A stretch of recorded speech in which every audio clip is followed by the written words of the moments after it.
Hello and welcome to another episode of Nothing Definitive. I'm Sam Carlson, and today I want to talk about why I don't believe luck exists.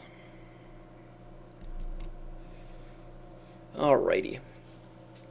Um, so I'm not sure how many people actually believe in luck or like what they believe luck is, but let's see. Let's look up a definition via Google. Luck is success or failure apparently brought by chance rather than through one's own actions.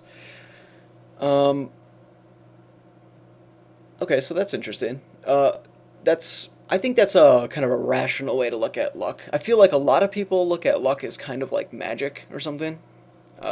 It's like this unforeseeable, uncalculable thing that just is like altering reality around us or something. I mean, I guess if people are religious, maybe they think it's something like God, like poking at somebody and saying like, "Hey, you should go do this thing because you're gonna run into someone that's gonna change your life or something." I think a more rational way to look at it would be that it's just uh, an opportunity that you can't like figure out because it's just the data is so complex that how could you ever possibly know that I should go to this location and I'm going to bump into someone that's going to give me the job of my life, or I'm going to go to this event and meet the person that I'm supposed to be with, fall in love with or whatever. People might attribute that to luck. And I mean, to a degree, I think there probably is some luck in that sense that there are truly random chances, perhaps, where you were doing nothing of importance and it resulted in something of great value. I guess in that respect, there might be luck, but for the vast majority of situations, I don't believe it's luck. And the reason is because you as a person are making choices, and these choices are resulting in an outcome. And I feel like there's a lot of people that, they get kind of, I mean, you hear it all the time. People kind of get jealous of like other people's successes, right? And they say, well, he got lucky. He or she got lucky. They got that job because they were in the right place at the right time or something. And that is such a slap in the face to people who've done a lot of work, because there are like normal people and then there are highly productive, successful people.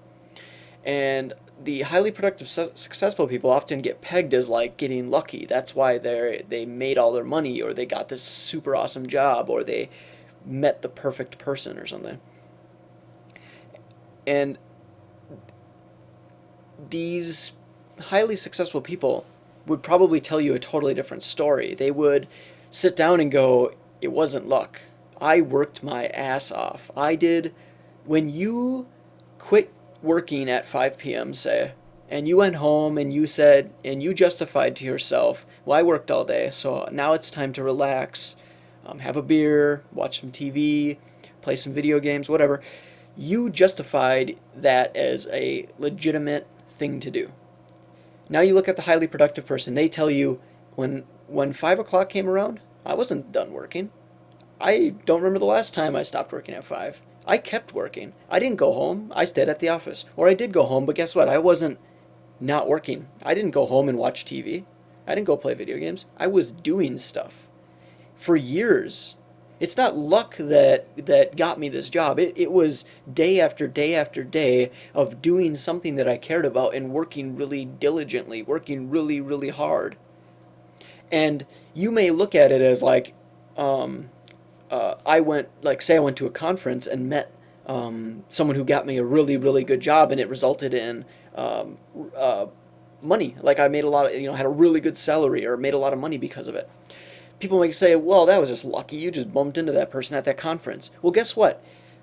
I went to that conference because I worked my ass off, and I realized this conference through all this accumulated data that conference was a good investment. It was a good idea to go there, not only to like learn about more about my industry, but because I could network with people. It wasn't luck that I just like randomly decided to go to that conference and meet that person. It was years of work, that told me, hey, you should go to that conference. I had that, you have an inner monologue that says, hey, buddy, go to that conference because it's going to turn out good for you. I have a good feeling about it. Maybe it won't, maybe it will. That's not luck. That's not luck in my mind. That's diligence. That's just being productive. That's what it results in. I mean, it really is a slap in the face to be like, that guy got lucky. They would tell you a very different story. They didn't bust their ass for nothing. I mean, it's such a weird way to look at it, or just, I mean, I guess it's a way to justify your unproductivity or your non-success. But think about it. If you work for 40 hours a week and someone works for 60 or 80, wouldn't it be ridiculous if that person wasn't more successful than you? That they put in all this extra time and it doesn't result in anything? Why would anyone do that? People work harder, work longer hours because they want to move forward. They want to progress. They want to grow. I mean, you learn so much by that extra 20 hours a week results in an insane gap between the normal person and the productive person. Because 20 hours a week is just so much time to continually learn more things, to talk to more people and network, just everything. So don't put yourself in a position and think, they're just lucky or whatever. Be more critical of yourself and say, I could be in that situation. I could have been that successful, and I still can. It's never too late. Be that person. So think about that. And please don't use that excuse. It's just a way to justify the disappointment you have with yourself. It really is. Luck is, I think if luck exists, it's just really rare. It's just these weird pockets of random chance, but it's really rare. I believe luck is just totally just some small like thing that happens on occasion. But yeah, think about it. See you next time.